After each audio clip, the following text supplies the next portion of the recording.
Hello everyone and welcome back to the channel. Today I'm going to walk you through how to fix EA Sports FC setup error, please reinstall.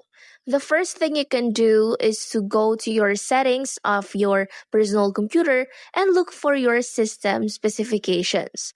Once you are able to go through that, on your laptop, open your Chrome browser or any browser that you want and search for Microsoft Media Feature Pack.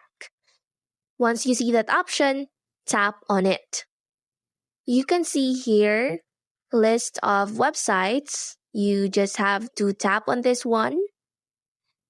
And then based on the options that will be presented to you, select the edition and click on the link of KB3145500. Once you have chosen the correct version, download the media pack based on your own laptop or personal computer version.